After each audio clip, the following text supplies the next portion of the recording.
Did you say we thought what did you say? Because I swear to God, I thought you said gravy was going to come out of her leg. That's exactly what I said. Oh, okay. And now, Cheese Wits. Ever since I've had that I had that cold a couple of weeks ago, that I don't know if that maybe what you have, Nadja. My throat has been so phlegmy. No, I don't have a cold. I just have allergies from packing and dust. So you really are. You're house hunting. So I have to start packing so that I can declutter, depersonalize the house so that it can be shown and photographed to list it. Yeah. So nothing is happening other than I am doing this, packing my stuff into boxes. And in case you're wondering, it still sucks as much as it ever has in the 30 some odd times I have moved in my life. You would think I would be good at it by now. Ever. But no. No. It's still terrible. I've always hated packing and moving. It was the worst part of being in the profession, for sure. I had to stop today because I ran out of tape and the will to live. It's done. I used to when Jody and I would move, I would on two different occasions when we moved from Virginia to New York, and then when we moved from Ithaca, and I'm just going to use the bigger cities near these places. Yeah. Even though you know where they are, from Ithaca to Syracuse, I both times said, "I'll go and scout out and find us a new house." And you pack, and I'll come down, and it's done. And she's still married to you. She is. How beautiful is that? I asked my realtor what she thought if I just lit a match and walked away, how long she thought it might take me to find a sugar daddy who would buy me a new house and all new stuff. Oh, we got Chris back. Look at. Hello. Hello. Almost on camera for a second and everything. I don't know what the hell's going on. By the way, Wally, I wanted to tell you again how adorable I thought it was that you thought the other day that I would not only be available to talk on the phone at 8:30 in the morning, but that there would have been enough caffeine in the world for me to have been able to do so. I forgot your penchant for not wanting to be anywhere near light before 10 o'clock in the morning. Mm-hmm. Yeah, Van Perella never showed up to the office till noon, Wally. I didn't have to. I sent her a text. I sent Jess a text at 8 o'clock the other morning. No, you called. And I think 3 hours later. You called. Oh, yeah, I did call, but then I texted and I remembered. Yeah. Yeah, that's right. I called. Oh, I'm such an asshole. That's actually, that's why Al Gore invented the do not disturb feature on the phone. Oh, yeah, back in 1960. Yeah. Right? Yeah. That's when he did that. So, Chris, we were talking before you got here. Yep. Briefly. And Jess and I both are on the edge of our chairs and have been for several days now. Yeah. What happened to your mother-in-law? How can I say this politely? She Did fell she down. fall on a We were candlestick? No, she fell down. We were afraid a bunch of gravy was going to come out her leg. So, but she's fine. She just took a spill and went, "Oh my Lord!" It was one of them. Did you say we thought what did you say? Because I swear to God, I thought you said gravy was going to come out of her leg. That's exactly what I said. Oh, okay. That's what I thought too. That is exactly what I said. Okay. So there was no gravy. No gravy. No gravy. Just Lord. So. It's so anticlimactic. I thought it was going to be something so fantastic. Okay, hold on. I'll make it better. Ask me the question again. Chris, so last week you had to leave early, and Jess and I have been with bated breath anticipating the fabulous event that took you away when your future mother-in-law took a tumble. What was it? Well, she bent over in front of me and presented herself to me, and I went to town, Wally. Oh. Oh my God. Is that better? Oh my God. Is that better? Well, cuts down on Christmas cards. There you go. Can divorces happen before the marriage or I bet you wish the hell one did. right? Wow. But listen, I was on Bumble the other day, as I sometimes am, and I found a guy who said that he was a, quote, Sigma male. Anybody know what that means? The fuck is that? Because I I Googled don't know. it. Was he in Delta Chi as well? It means I was the Alpha Epsilon. Wow. it means that he is a lone wolf, a maverick. I had to Google that. I Googled it to see what the hell that meant because I don't know things. He's a lone wolf, and he's staying the fuck alone. Swipe left. Yep. There's a tons of Mavericks and lone wolves on Bumble, of course. That's where they all go. Yeah. Well, yeah, they're all sitting there, and they're looking at the screen, all of them playing with their fuck stick, and there comes Jess, and let's go right. It's a real girl. Now, Look it, it's a real girl. wait a minute. I got to find this. She has girl breasts and everything. Oh, I love girl breasts, Wally. I got to find this other one that I found. So, that was- so how long did you chat with the lone Bumble? I didn't Wolf. didn't chat with that guy. I'm trying to Oh, find. you swiped left on Bumblefuck? All right. So is that supposed to be like attractive, or is that a move to say I'm a lone wolf? I'm a I don't know because I know here's one thing I can tell you. If a man has on his profile that he is an alpha, I immediately swipe whichever way is no. Get out of here with that crap. There's no such thing. If I had to be on any of those things, I think probably the best thing you could put is I'm employed. I think that might be attractive to people. I want to play you guys. I own a house. Okay. Somewhat. What are you going to play us? Here's another guy. This is on Hinge. You can do a piece of audio. What the fuck is Hinge? It's just another dating app. Jesus Christ, how many are you on? 2. I'm on 2. Bumble and Hinge. And Hinge. This is the audio. I shouldn't say his name, but I'm going to tell you his name is Mark. And this is what Mark's audio sounds like. Now, Mark's not a maverick. Keep in mind, Chris, he's not a maverick. He's not a maverick. He's not a lone wolf or a maverick. Is he an alpha? He's not an alpha or a maverick or a lone wolf, but I'm pretty sure, is a mama's boy. This is great. Well, here with my mom in the hospital, and we were watching some television together with a little bit of music in the background. And mom's doing better, and so just want to let you know about that. And yeah, I think things are going pretty well. That's Mark. Mark put that on his I'll tell dating you. profile. One thing that makes me hard, Wally, is listening to a breathing machine in the background. Yeah.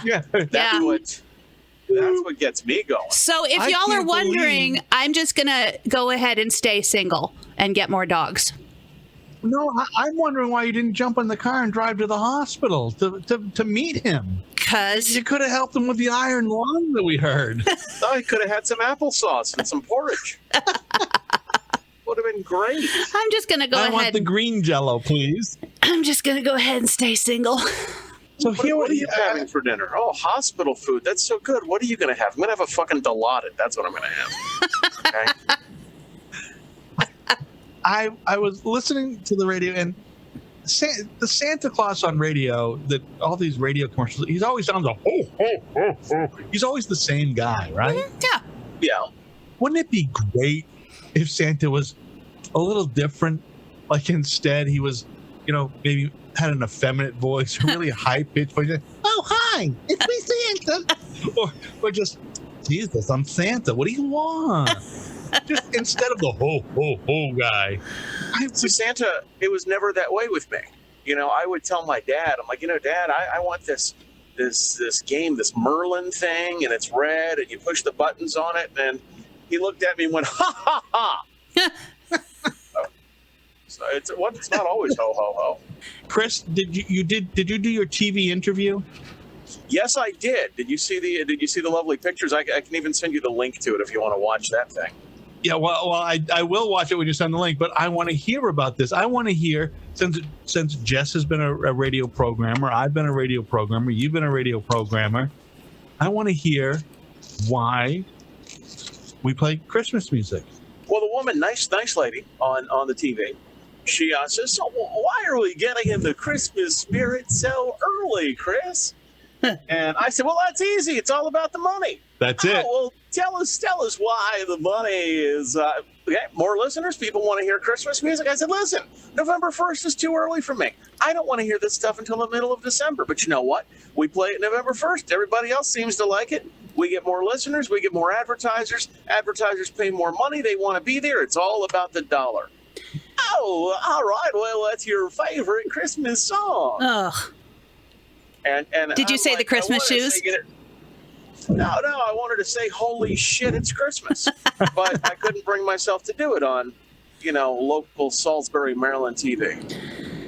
I hated playing Christmas music. The only reason you played it is so you could sell packages to advertisers to buy. I'm going to buy this half hour of Christmas music. Yay! And it's brought to you by Bob's Blowjob Factory on Main Street. 2-for-1 blowjobs through Christmas Day. And a free napkin.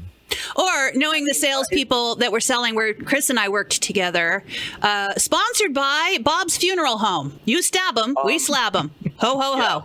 Yeah, and Johnny's Roadkill Grill. Seriously, one year we did a St. Jude Radiothon that was sponsored by a funeral home. Uh-huh. For real. Uh-huh. I remember that. I remember raising money for kids with cancer. That's kind of sponsored by. That's kind of rough. A funeral home. Yeah. They were the title sponsor. Those people up there would sell anything they possibly could. Remember, we had the God, what was it? I forgot. It was the First National Bank of Damascus Weather Center, brought to you by Coons Ford. Actually, I believe it was driven by Coons Ford. It was driven by Coons Ford. That's right. By Coons Ford. It was the Damascus National Bank Weather Center, driven by Coons Ford. Mm-hmm. And then 38 degrees right now on top of Grove Hill, and we had to play a 10-second spot and then the jingle, Wally. Yeah. And it was a spot for not the first or the second mention. It was something totally different. Even there's just too much there you couldn't even say on the radio anymore. Yeah. No, not at all. I mean, I've got friends that do traffic reports, and they need to fit these like I used to do for Jess. Had to fit, a lot into a 30-second traffic report. So he's going, this traffic update brought to you by Coons Ford. There's an accident. Coons Ford located at blah, blah, blah. I mean, literally, that's the traffic report. That you got to fit into the 30-second window. Radio is just so fucked. Okay, it's just the whole concept of radio is fucked. Where I work, WTOP is not a radio station, despite it broadcasting on 3 frequencies and being on the internet. That is not a radio station. That's a utility in DC. Mm-hmm. You have to have that radio station. It is a utility. It is the highest billing radio station in this country, doubling any other station. Because of traffic reports. Because of traffic and weather and news and these government agencies that come along and buy spots. Yeah, but that's not a utility.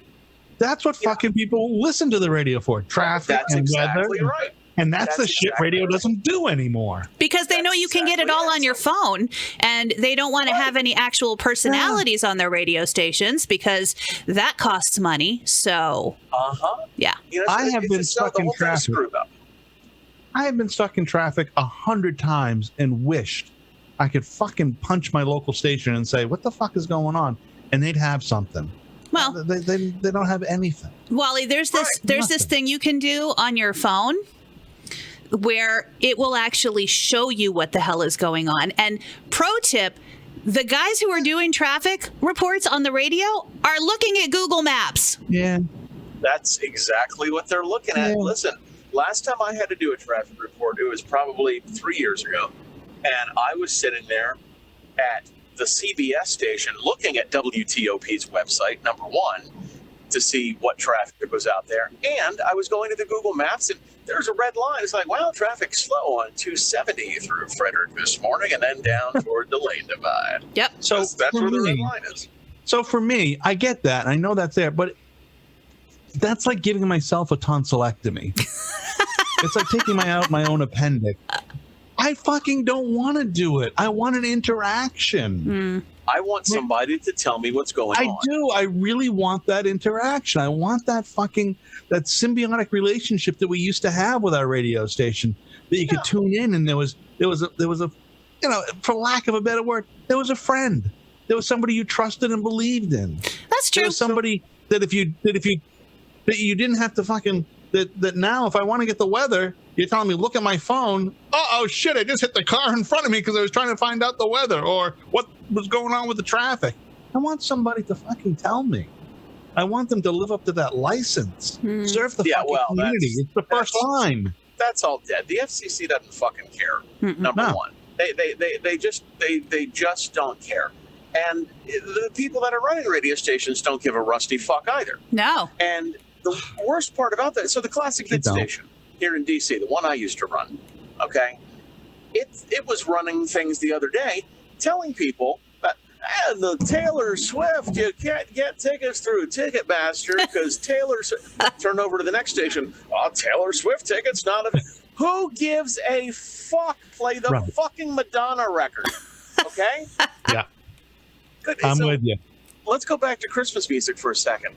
You know, Jess, you and Wally, both of you may tell me my programming mind is stupid, but the suits at Intercom at that point wanted me to, you got to filter in the Christmas music and start playing the Christmas music mid-November because Wash FM, they've gone all Christmas. I said, guess what? There's a lot of Jews here that don't want to hear fucking Holly Jolly Christmas. I mean, Chris, we're going to stay the course. I don't know. I think Burl Ives was Jewish. They might want to hear him sing. If you remember, you know what? That's possible. If you remember, I did not start Christmas music until midway through Thanksgiving Day. Midway through Thanksgiving Day is when I would start it. And even then, same here. For the first week after Thanksgiving, there would be one Christmas song either per hour or every other hour. And then the next week, a couple more, and the next week, and the next week. Okay. And we would not go wall-to-wall Christmas, much to the chagrin of our morning show. They were so upset with me about this, but we would not go wall-to-wall Christmas until Christmas Eve. That was it. Yeah, well, I didn't even do that, Jess. All right, you talk about Thanksgiving. The day after Thanksgiving, I played one Christmas song every 6 hours. And then the week of Christmas, I played one every 2 hours.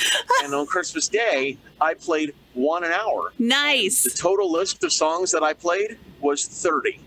That's fantastic. There was a woman who used to call and yell at me every single year saying that we never played Elvis Presley's Blue Christmas when we did. But then she would also get mad because we would play Brooks and Dunn's Blue Christmas, Winona Judd's Blue Christmas, anybody else's Blue Christmas, because there's only 5 Christmas songs. There's only 5. Exactly. You have 5 Christmas songs, each sung by 500 people.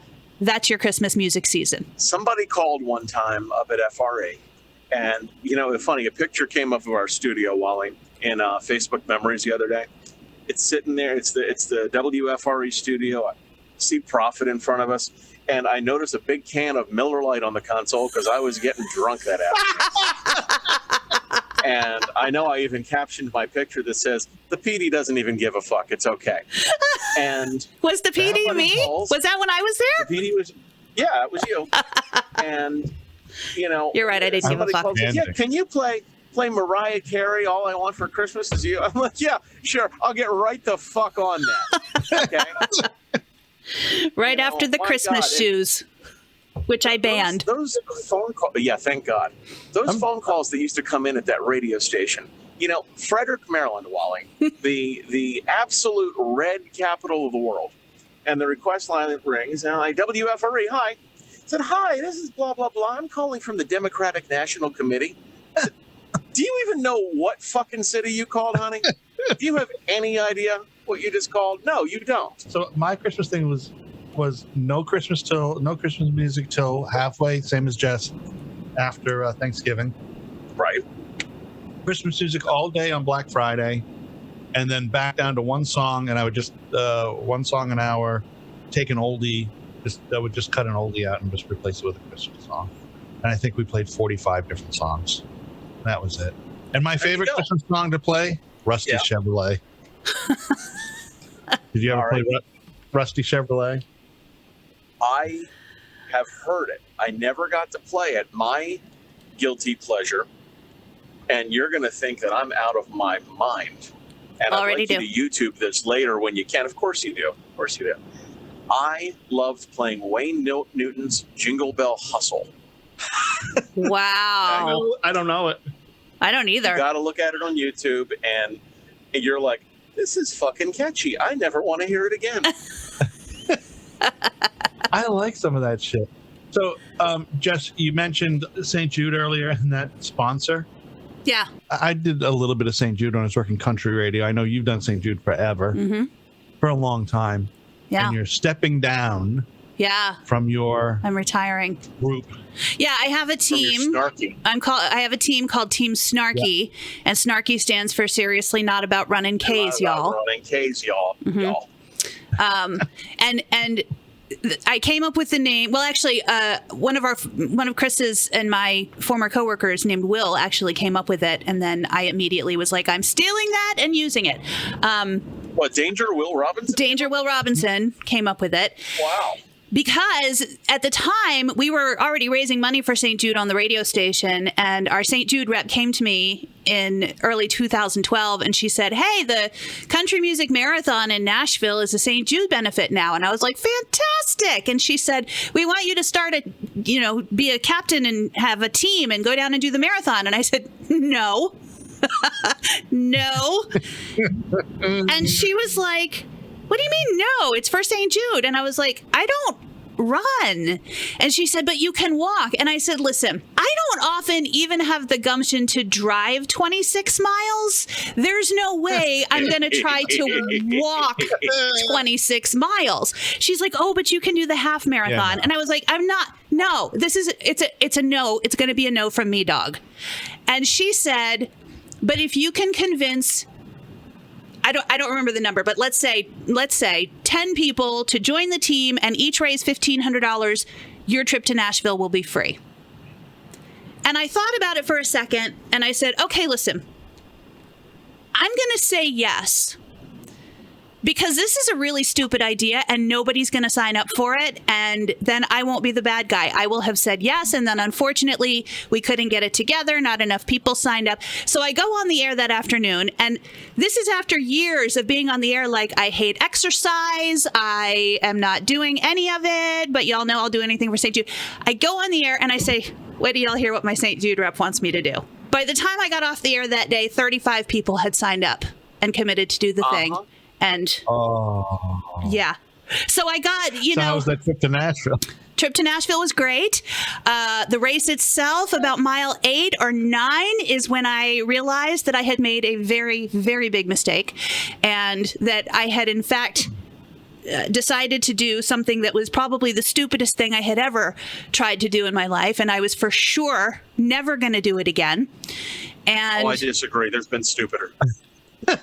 Well, since then, sure. Yeah, there definitely isn't. I didn't get married till after that, Chris. I knew you before then.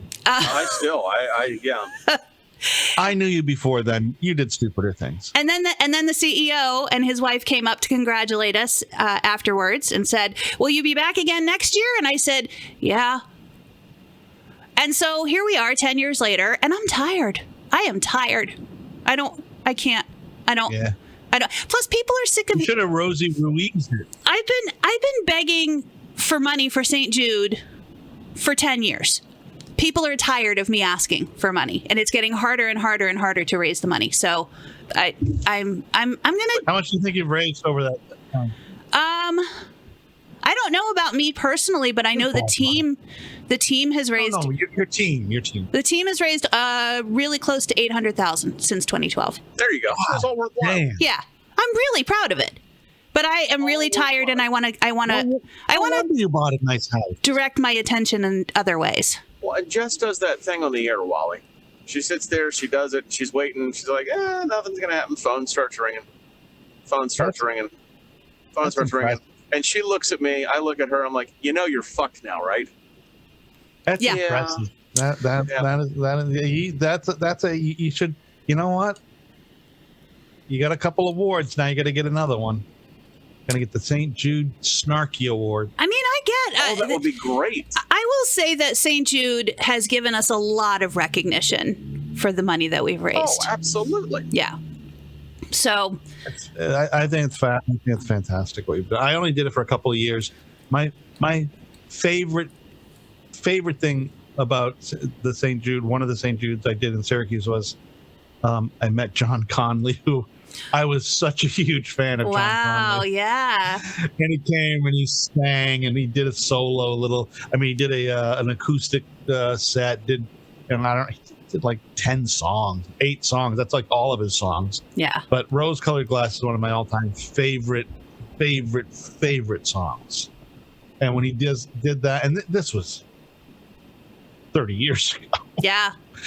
He was still kind of a young guy, 28 years ago or something. He was still in his prime. Oh, he was awesome. I bet. He was awesome. He was a good guy. Yeah. He was just a good human. I saw him that's one of the last year, I things think. Still, he's one of those guys, I think, that he's not as old as he looks. He looks sort of like Wilford Brimley. Wilford Brimley looked like he was 90 from the time he was like 25 on. He just always looked old. Yeah. That's the diabetes. It is the diabetes. It is. If you get the diabetes and you're eating Quaker oatmeal, you'll be fine. Yeah, he just always. I worked on a TV show with him, with Wilford Brimley. With Wilford Brimley? Yeah, I worked. It was Wilford Brimley and Deidre Hall. You Wow. worked Our House? I did work Our House. Oh my God. Wow. I worked the episode where there was I worked the episode where there was. I think I did 3 days, and I worked where they had the big earthquake. And let me tell you something about Wilford Brimley. He was such a racist guy. Oh. He was just horribly racist. He was horribly racist, and he said such horrible things about people gathered around because we were doing some hospital scenes, and they shoot it in like an old hospital that's no longer open. It's like a health clinic or something. So you have all the crap there you need. He was sitting outside watching people. People always gather around for this stuff, right? And he was making such horrible racist comments about the people who had gathered because of the particular neighborhood we were in. Like, man, you are rough, dude. And It's too bad. Yeah. But then again, other people. Other people you meet are so unbelievably cool. Yeah. Uh-huh. I worked. Do you remember a show called Hooperman? Yes. Yeah. So I worked that show with John Ritter. I hear he was the nicest guy in the world. He was such a nice guy, and I was chatting with him throughout the shoot, and we were shooting in downtown LA, and I had met him briefly in Washington D.C. at a vets rally, and he was really wrapped up in Veterans Affairs, and it was really a close to his heart kind of thing. So him and I were chatting, and then he had lunch with me, and it was a group lunch, but him and I sat during lunch an hour and we chatted, and an actor didn't show up. So I'm back down with the extras, and all of a sudden a verb comes down. There's a little rumble coming down the extra line. Wally, John Ritter wants you up there. He's asking for you to come. An actor didn't show. So I got my first little talkie part. Wow. And being a flower vendor. And I said, excuse me. And he comes out and pushes my flowers over. And I think I've seen that. I think you sent that to me at some point. Yeah, I sent that clip. I sent that clip. And he was an awesome guy. I cried when he died. I wailed because my childhood was watching Three's Company. And I literally felt like a friend of mine died. I used to have a Regal Beagle t-shirt. Did you really? Great. I used to have it. Yeah, I had a Regal Beagle t-shirt. Yeah, he was just a good man. Now, continuing that story, 3 years later, I'm in New Hampshire at Q106, and they're doing one of those Hollywood broadcasts. We all go to the Roosevelt Hotel, and B-list stars do the round. They go from table to table to talk to the radio stations. You bring a couple of winners with you. And the other guy on that show was a guy named Felton Perry. He was his partner in the show. So I'm giving the morning show guy Ken Barlow. I'm giving him little tips about Felton because I'd been on the show. And Felton's going, "How do you know this stuff?" He goes, "Oh, our guy back at the station worked with you." And in true Hollywood fashion, he goes, "Oh yeah, I remember him." He didn't know who the hell I was. Of course. It was so Hollywood. Oh, sure, I remember. Yes, 3 years ago, I was a flower vendor, and you ran by me telling me, "Get the hell out of the way." I'm sure you remember. I mean, I think that's something celebrities kind of do just to make sure they don't upset anybody for not remembering. Oh, yeah. Like, it's one of the things I've noticed whenever I see a country artist, whether I've met them before or not, and I never assume that they're going to remember me because I know they meet a lot of people. They always say, "Nice to see you." Yeah. They don't say nice to meet you. They say nice to see you. That way you're not upset if you've met before and they don't remember. Can we step back for a second, Molly? Yeah. Ken Barlow. Is that the same Ken Barlow that owned the stations in the Florida Keys? Yes, he lives in Keys. Dude, I got stories about his partner Kevin one day. Ask him about his old partner who died, Kevin. Oh, I will. Those are offline stories. I've known Ken since I was 15, I guess. Oh, wow. What a small He used to work on world this Wacky radio 102 thing in is. Springfield. He was the night guy at Wacky 102 in Springfield, WAQY. Right. I won my first record from him, album, wow. at Maurice the Pants Man, and it was Firefall, You Are the Woman. Oh, my God. I later he did my high school, my girlfriend's senior dance. He was the disc jockey, and I later worked for him as an overnight guy in New Hampshire. He fired me after a year and a half, and I deserved to be fired, but then hired me back. He bought new stations in Burlington, hired me back to go program in Burlington, and he's been one of my friends for 35, almost 40 years. I worked for Ken, didn't I? liked Ken. Didn't Ken own Yeah. He owned Yes he owned FM? part of the stuff in Ithaca. Yeah. Yes FM. He is a mensch of a human being. Ken is a good guy. I remember I met him at the NAB in Charlotte about 20 years ago. And, yeah, he was great. Yeah, he is. He's always been. He's sort of the way I was as a programmer, the way I wanted to be as a programmer, and I hope I was. He was a player's coach. Good. He was a player's coach, and that's what I hope I was as a program director. That I was a player's coach. I think so. That I went to bat for the players. I think so. And, Well, right. And that's the way I always was. You know, look, I'm a disc jockey that just happened to, you know, they let me make decisions. Yeah. You know, so I was always in the trenches with my people wherever I worked. Yeah, always. That's the way I always was too. I think I just felt if you walk through the fire, everybody else will follow you if you do it right. Exactly. And you can't sit on the pedestal pointing out. You know, you can't be Caesar. You got to get down there and play with everybody else because even though I think radio was a way better profession when we were doing it really as our life's blood back in the day. Mm-hmm. It didn't pay a lot, and as a programmer, you often worked with much younger people, Mm-hmm.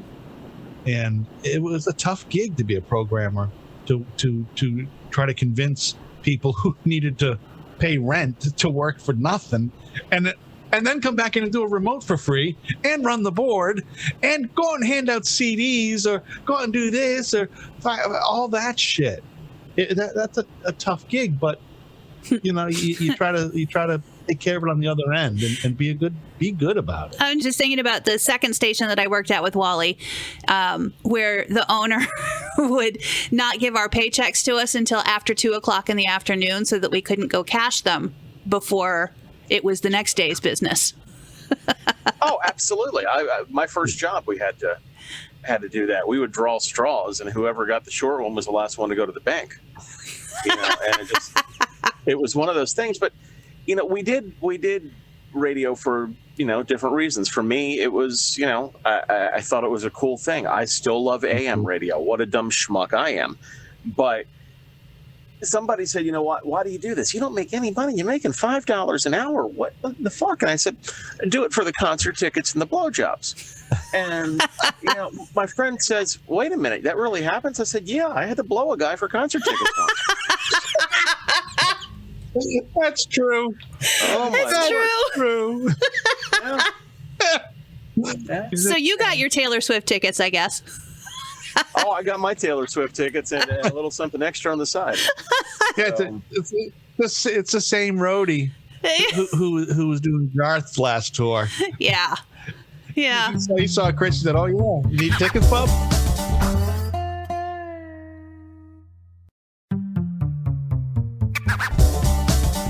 I'm still kind of doing radio.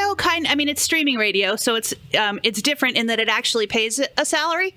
Except that this past week was supposed to be payday. I woke up on payday, ready to pay some bills. Noticed that my bank app did not say, hey, you have a direct deposit available. But I thought sometimes the notifications don't work. That's probably fine.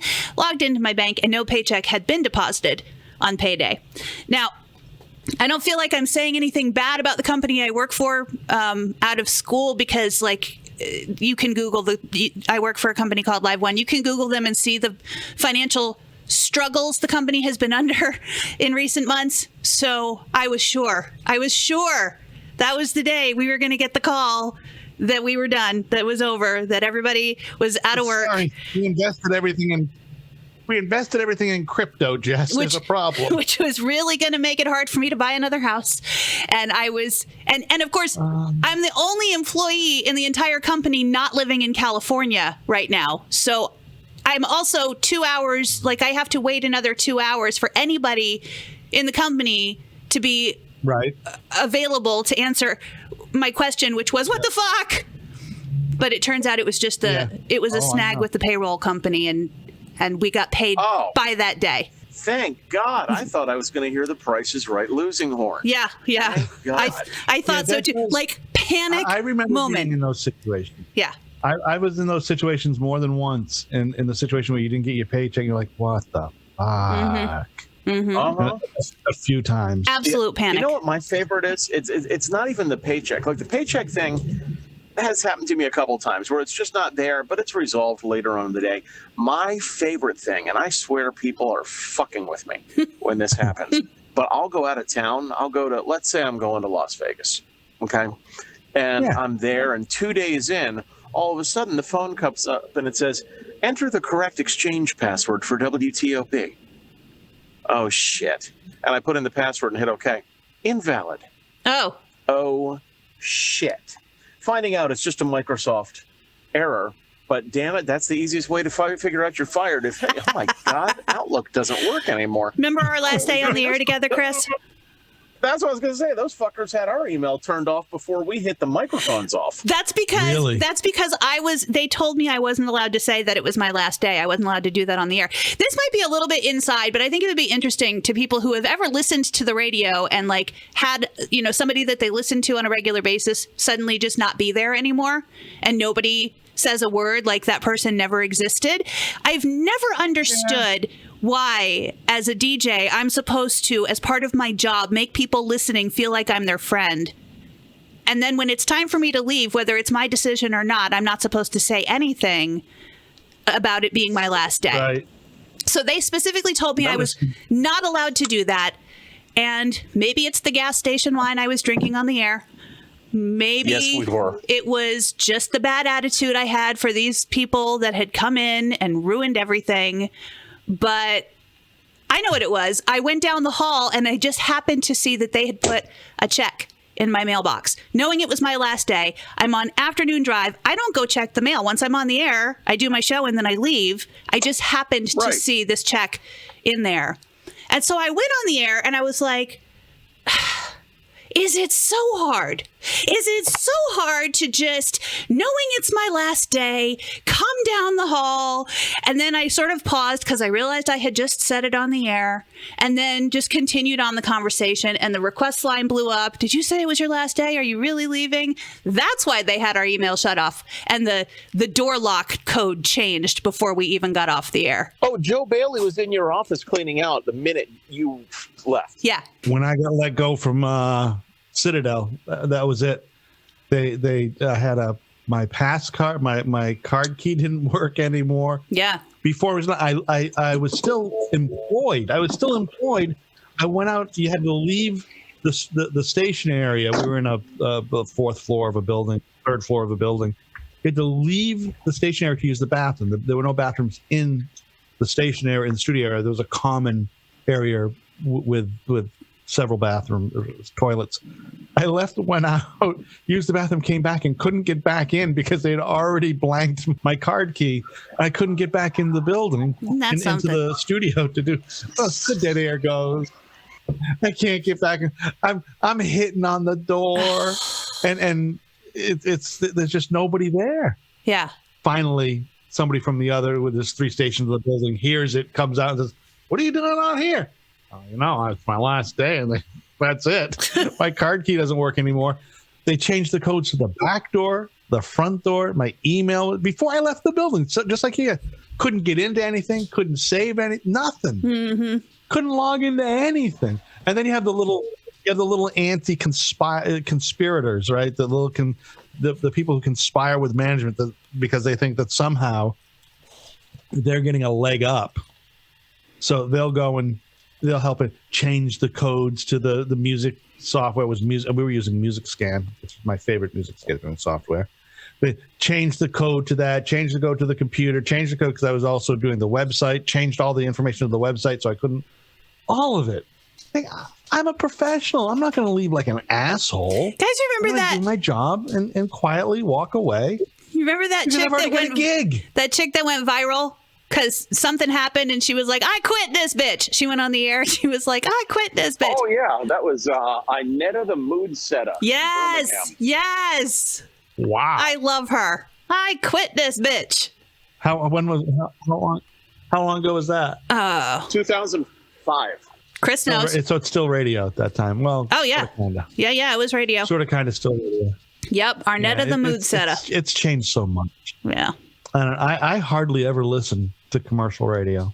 Almost never. I never do. Because there's nothing there for me. Mm-mm. There's nothing on it that I want to hear. There just isn't anything. No. There's no information that's at all useful to me. Personalities don't have time to be personalities. I can get that fucking no. They're all using the same prep sheet bullshit. There's just nothing. There's nothing there to draw me in. There just isn't anymore. Mm-hmm. And that's sad to say because I made a pretty good handsome living. Well, the last 10 years of my career I did. The first 20 I didn't make much. Barely get by, but the last 10 I did okay. Mm. I made a living though for 30. It's nothing. Just shit. And even I'm guilty of that my last year of it.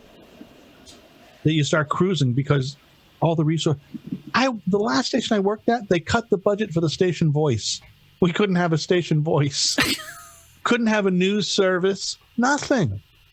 Like what? There's a certain large company, Wally, that has done that, and they're using all in-house people.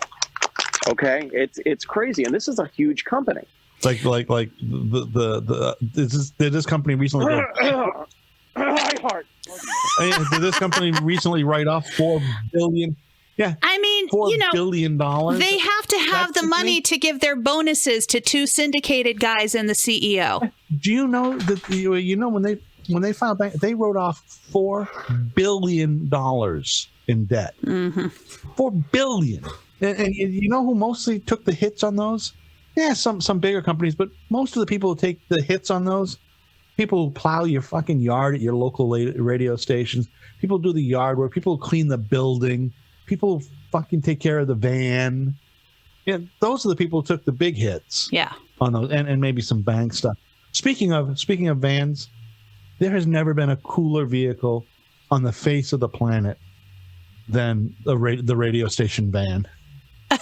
It doesn't matter. You could be driving in a big ass, beautiful Corvette. You could be in a Ferrari, the coolest guy. Someone pulls up back in the day. Well, let's go back 20 years. You pull up in the station van. No one gives a shit about what you're driving. Hey, look, it's whatever station. We used to drive up in that KISS van. The fucking every traffic stopped. Bright green. You couldn't miss it. We could get out, Chris. We used to take the van, bright green, and we'd take the van, and we would stop in the middle of the road at a stoplight. The light would be red. We'd stop. Everybody would pile out. I used to do this with Roadrunner, and we'd be handing out CDs to people stopped in traffic. The light would go through 2 cycles before we'd get back in. No one would beep a horn. Nothing. They'd only beep a horn to say, "Hey, give me a CD." That was it. The station van, a radio station van, was golden. Hey, everybody, Jess and Wally on Q104. Here's a T-shirt. Basically. Yeah, I get it. Yes. Basically. Believe me. That stuff was. We had people wanted it. You were stars. We had a RV, okay, for the station in Ocean City, Maryland, and it was a little AM station, but it was still playing top 40 because that was the owner's dream. He wanted a top 40 station in Ocean City, and this is when top 40 music was just shit. Okay, he got this old RV and had a big window put in the side of the thing and took out the refrigerator, and the refrigerator was the perfect size for a 19-inch rack. So it's got this rack unit in there and the mobile phone to get back to the station. There's a Marty in there, and it had a hydraulic mast on top. And when this fucker was coming, God damn it, you knew it meant radio. Okay? Yeah, and that's it. We're driving down Coastal Highway, and somebody's going, radio station. And I'm slowing down a little bit because the guy wants a T-shirt. It's like, radio, right? And he jumps this fence, and his foot fucking catches, and he straight fucking down to the ground. And I slammed on the goddamn gas, so nobody knew it was us. Okay? That sounds like something that would happen to me. It didn't matter. You come up in these vans, man, it didn't matter whether you had shag carpeting and no fucking windows inside. You had every chick you wanted was coming up to that vehicle until they realized that they're getting 2-for-1 fucking Burger Chef coupons, and then they didn't care. No, we handed out good shit. Back in the day, we were handing out good shit. I will say, I just play that Christmas music. One of the things I just packed today was my CD. I still have a ton of CDs, and I have albums and 8 tracks and cassette. Like, I have all of the things. And I was going through a lot of these CDs that I have. I got when I was working at Yes FM. There was the metal cabinet right outside the PD's office, where all of the CDs were. I got half my shit that way. That's how I got my music collection. I've got 2 words for you. They're going to be familiar with both of you, okay? Hit discs. Yes. Oh, yeah, hit discs. Yeah. That's how I got everything. And it's funny, I got a friend, one of my friends wanted some music the other day, and he was posting it on his Facebook page. I said, hey, I've got the gold disc library ripped. Hey, do you think we have any listeners left who haven't worked in radio and don't know what the fuck any of this means? No, but you know what, though? It's sort of like behind the music. Yeah. I think some people like to hear this behind the curtain stuff. Maybe. Here's the stuff, people. The person you're listening to on the radio, for the most part, pre-recorded their shit 2 days ago. Probably. The reason why the weather always says it's partly cloudy, and I call it partly cloudy radio, is because the weather forecast you're getting on Friday, someone did on Tuesday. Yeah. And if you're sitting there looking at your radio going, hey, they said it's supposed to be partly sunny. It's raining like fuck outside. Oh, that's because they don't give a shit. They don't give a shit. Advertisers, they don't give a shit. The advertisers are spending money. You're not paid enough to give a shit. Any service. No, they don't give a shit. No, you're not getting paid enough to give a shit. That's the difference. That's the difference. We didn't get paid much. I gave a shit, and you gave a shit, and Chris gave a shit. Old school folks gave a shit. Mm-hmm. We did. And that's one of the reasons why I think radio relationships, marriages, end in divorce so often. Is that radio is a tough gig. It is. It's a tough gig, and you have to devote a lot of time to it. Especially back in the day. If you're in a Wally, when you and I worked together, there was no computer to run the radio station. Somebody had to be there at 6 a.m. and that's what I was going to say. 3 a.m. and Christmas Day. Running carts and music and you know, and that was just what we did. Now flash forward, my ex-wife, number 2, for those that are keeping track, ex-wife number 2, she's 10 years younger than me, and this girl bitched, which is like, oh my God, I can't believe I have to sit in the studio for 4 hours and babysit the computer. I'm like, well, what a shame. She's like, I think I'm going to try something different today. Right? What's that? I'm going to make my break perfect on Vox Pro and then just play it back over the intro. I'm like, why the fuck are you even there? Okay? And my God, play it back over Vox Pro. Get the fuck out of here. I see, that shit is lost on me. It's so, I hate sounding like I'm a jaded old radio fuck, but I'm a jaded old radio fuck. I really liked, I remember my very first gig, my first paid gig. I was 19 and I was working at an AM station in Massachusetts, and I worked 7 days a week. And on Sunday mornings, I was in college.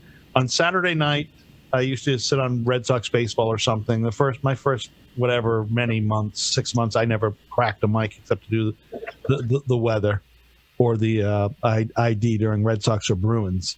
But on Sundays, I get to play old music, old for Ames Brothers. There was a polka hour followed by, which was live, that I played. I didn't know shit about polka. I love that shit. And after the polka show, I did music of a Moyle show, a music of your life show. So it was Ames Brothers, Doris Day. Shit, I love Connie Fran. I love that fucking music. And I used to get invited to go to the retirement home. And back then it was a nursing home. And those fucking people loved seeing the guy who played that music for them come in. Absolutely. And walk through that place. Yeah. And said, thank you so much. You know, thank you so much. I don't want to mock their voices, but they were so grateful that someone, and they were also surprised that it was, you know, some 19-year-old punk in a pair of shorts and a t-shirt. Right. But they were so happy. And they were fucking entirely happy. People used to bring me food every Sunday morning. People would come to the station to bring me casseroles because they knew I was a college student. Casseroles and this and that and it was unbelievable. It was such a different fucking thing back then. It was absolutely. It was just different. You talk about doing your sports thing, you know, running the board for something. And, you know, I guess I've always had stomach issues my entire life. And, you know, it got worse after the gallbladder came out. But I'm 16 years old. It's 10 o'clock at night, and I'm running American University basketball on this AM station, which, you know, 120 watts at night. Are you getting paid? I'm getting paid. Oh, but I wasn't getting paid. Yeah, I was getting paid. And it was like, I think $5.25 an hour. I was going to say $1.25. No, I'm not that fucking old. The station I left was only $5 an hour, so I upgraded to going to $5.25.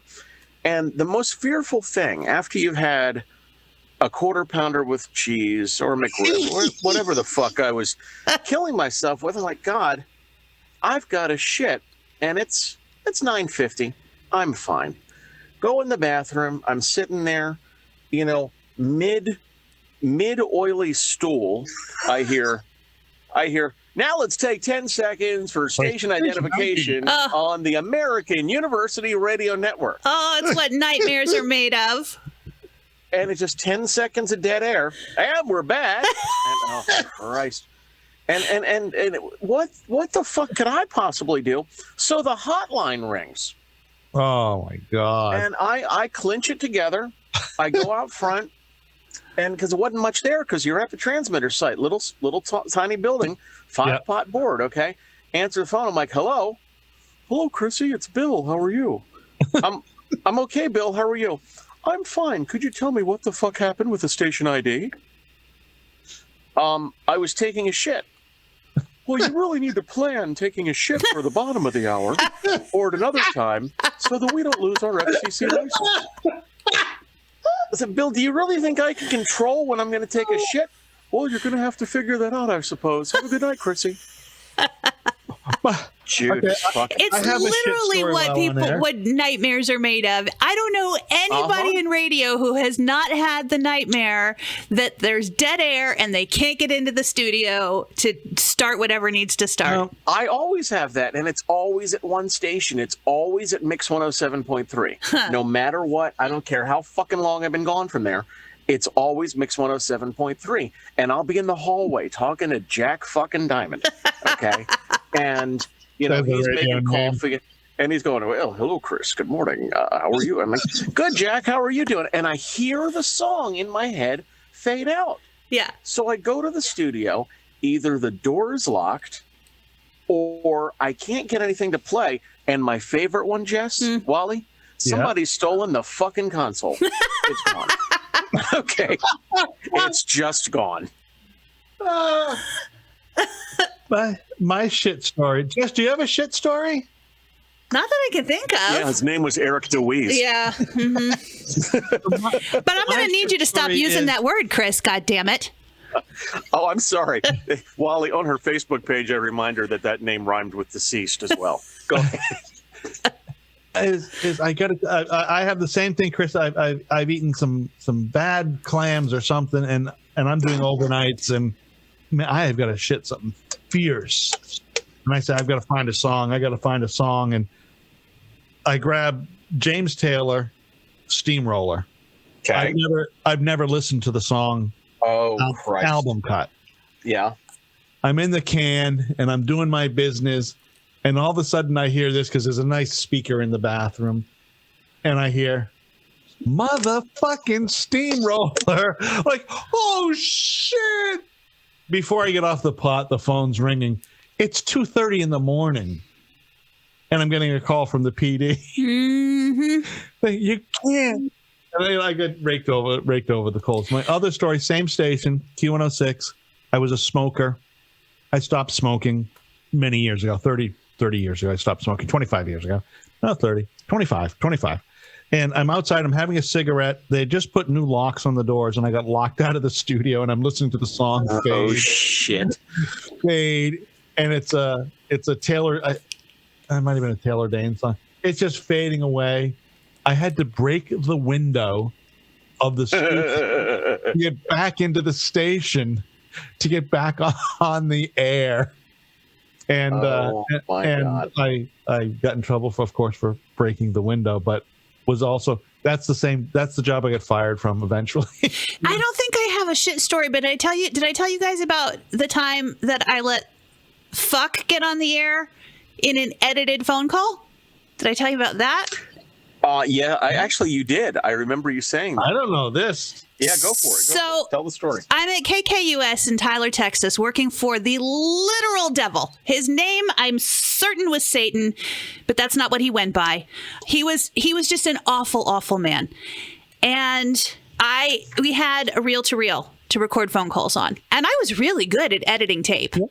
And me too. This guy called up and he said something. It was about something I had said on the air, and he said something like, "I'd pull that sucker through the window." And you know how it can be when you're hearing somebody on a phone, and sometimes things sound a little muffled. Yeah. And I said, "Sir, did you just say fucker?" And he went, "Oh, no, ma'am." Now keep in mind, this is East Texas, so like very, religious men are generally respectful of women, but he was horrified that I thought that he said fucker. And so that's when, we clarify, he says sucker. Okay, fine. So I've got whatever amount of time until the end of the song, and I am determined that I'm going to get this phone call over the next song into the next song. So I'm just editing super fast and missed that part. Just completely missed it. So I'm playing it back and I hear it coming and I'm like, oh, and I am diving, like I am trying to hit the off button. Like, let me just hit the off button. Only, of course, I'm in a panic. So I'm hitting any button that is not the off button. And oh God, me saying, "Sir, did you just say fucker?" goes out on the air. Satan spent the next 2 straight months telling me on a daily basis how he was sure I did that on purpose. He hated me. He hated me because I was a Yankee. He hated me because I was fat. Like, he hated me for every reason he could think of to hate me.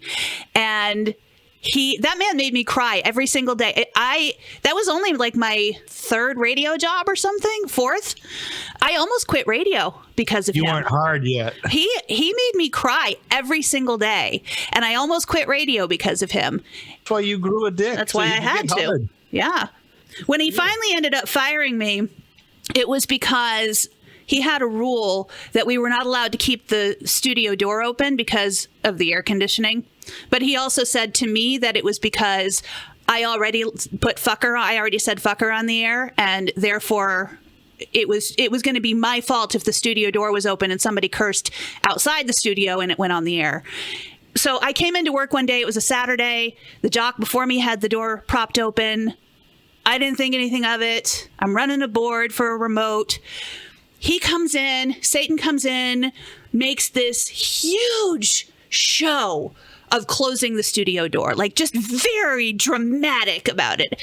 And I said, "Oh, sorry, it was open when I got here." And he glared at me and stormed out of the studio. And then 5 minutes later, he stormed back in, and he is just screaming at me at the top of his lungs and calling me stupid over and over and over again. And this man has called me stupid every single day that I've worked for him. And I finally yell at him and I go, "Hey!" And he stopped and his eyes got really big. And I said, "You don't get to fucking call me stupid ever again. Do you understand?" And his mouth dropped open, and I turned on the microphone and potted it up, put my headphones on, and stood there with my arms closed looking at him until he left the room. So yeah, I got fired for that.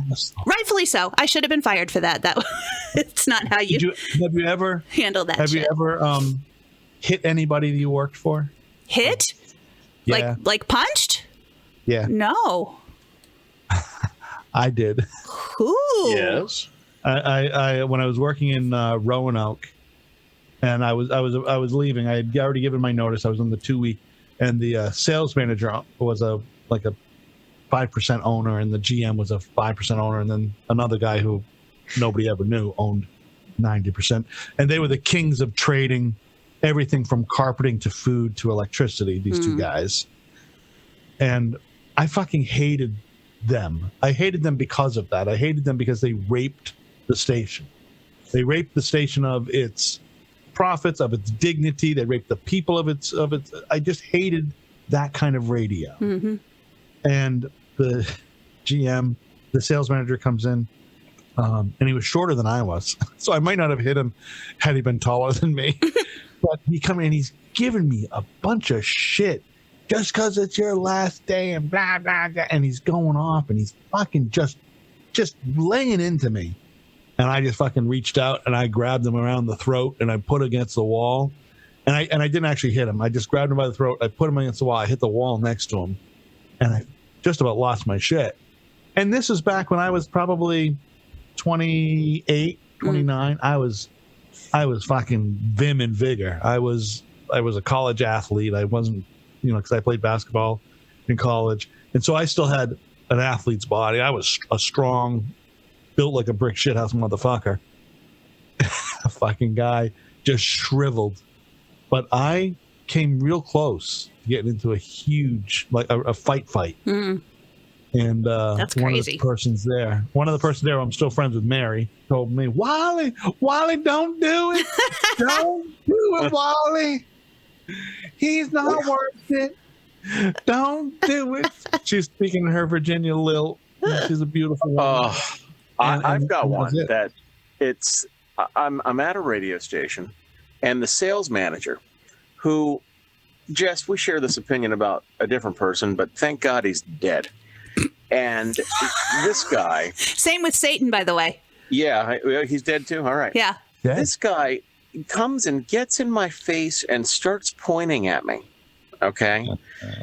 Just you did this and you did that. And I looked at him and I said, Jim, you get the fuck out of my face or I'm going to knock you into the next fucking zip code. Okay. Now, here's two caveats to this story. Okay. I never referred to him by his name anymore. After that, I referred to him as Bob Motherfuckerson. Okay. And the second part about that, and this is the serious part, this is working for Salem Communications at their 50,000 watt religious talk station in D.C. Oh. See, I remember when you got that job, and I was like, do they know that you say fuck? Because oh, absolutely. Okay, so here's something about that. There's So nothing I'm on religious about Facebook. Salem Radio. Well, that's a fact. It's all bean counters. Yeah, I'm sure Mr. Levinson's really happy about his Christian empire. Yeah. But so I'm at the station and I'm on Facebook, and you know how I say things on Facebook. Mm-hmm. And I was friends on Facebook with 2 clients, apparently. And my general manager walks in and says, well, you know, you said an F word on your Facebook page, and you know, you have to watch that because the clients, you know, when they see those things, they just you just have to be careful, and you can't say the F word. Was that my mother talking to you? No, it wasn't Charlotte. Okay. No. I said, Tom, who is this person? You know, who is it? Which one of the clients? He said, well, I can't tell you that. And I said, listen, Tom, I'm only friends with 2 of them. And he told me who it was. And I said, well, that's okay, because he's a fucking asshole. And Tom looks at me, places his hand on my shoulder and says, oh, have grace. And he walks away. Oh, So about a month later, this fucker, I'm taking a piss. And this guy walks in the bathroom, and I'm taking a good piss, Wally. I mean, this is like fire hose quality. I got okay. And this guy puts his hand on my shoulder after he walks out of the stall. Yeah. I'm still in mid-piss, puts his hand on my shoulder and says, wow, you know, I really admire your flow. And goes and washes his hands and walks away. I fucking wrote that up and put it in a FedEx envelope and sent it to myself in case I needed to use it. Oh my God. Okay? what? I admire your flow. Suck my dick. Okay, how about that? Oh. So this guy just decided he's retiring the other day, I heard, and I sent him a note and I says, wow, that's really a shame that you're no longer going to be with the company any longer. You were such a great manager! ! Thinking that he'd understand. Now he says, oh, Chris, that is so nice of you to say. I know we had a falling out and blah, blah, blah. And I'm reading this and I'm debating, do I write back, you dumb cunt? But no, I didn't. I just said, you wanted to blow me. We didn't have a relationship. Exactly. You wanted to hold my wang while I was peeing, you fat fuck. I had a Ghostbusters stream going, and you're trying to jack me off. I admire your flow. No, who the fuck says that? So I had some bathroom talk today, but I think we got to go because I want to eat, and I think we've been doing this a long time. But before we go, I do want to just play this little snippet, if that's all right, if you guys will just listen for half a second. Yeah. Just to pay homage to Arthur Carlson. If I can do that. Ready? Yeah. Let's see if it works. As God is my witness, I thought turkeys could fly. Yes. I love it. There it is. Arthur Carlson, one of the best. I only know of 2 shows that dealt with radio pretty closely. WKRP was what a fucking fabulous show, and it was fabulous because we all know it was pretty close to real. Yeah. Absolutely. Yeah. It was. Pretty Do you close to remember what my it Les really Nessman was. office, Wally? I do. Yes. No, Chris. Oh, you did better than that in New York? In the second station Wally and I worked at together, we didn't have offices. We were all in one big room, and so my desk was actually a table, and people would just walk by and put shit on it like it wasn't my desk. And so I actually got tape out and put it and made myself an office wall. God. And said, I don't know, I probably had a sign that said something like, this is an office, get out, or something, but I taped it up. I did a Les Nessman office. You also had a break in the tape where the door was. Yep, I sure did. So you knew where to walk in. You needed that. Yes. I mean, even in the trailer in Frederick, you needed that. Yeah. Because God knows what the hell was happening. This was we were in a Quonset hut. Yep. Holy shit. Yeah. The station was a Quonset hut. In Frederick, our programming offices were in a single wide trailer across the parking lot from the main building. Yeah, no. Yeah. Not good. Yeah. Yeah, but WKRP was as close to real radio as it could be, because it was so. We've all had an Arthur Carlson. We all had a Les Nessman. We all had a Johnny Fever who was. We all had those people. Mm-hmm. We all had a Herb Tarlick in our. We all did. Mm-hmm. Hell, that's the one I almost threw to the next zip code. Yeah. Well, I was thinking, Jess, when we were in Rome, when we were in Syracuse, remember Eddie? Yes. Eddie was kind of close to Herb Tarlick. He was a very salesperson-y kind of guy. Yes. And he had those jokes that you knew that he told those jokes, the same joke in the exact same way to anybody who would listen. Just a terrible at the bar. He's drinking water with a lime, but other people are drinking alcohol, and he's telling bad jokes. he was that kind of guy. He was. But that show, and then the Fraser Crane show isn't anything like any radio I ever experienced. No. A producer and a this and a that and a pristine station and everything's fabulous. No, that WKRP and that fucking Thanksgiving episode is one of the funniest goddamn. And I'm going to watch the whole episode once we're done. I'm going onto YouTube and I'm watching the whole episode, you guys. I was going to just leave you with a joke that my current sales manager told me. Okay.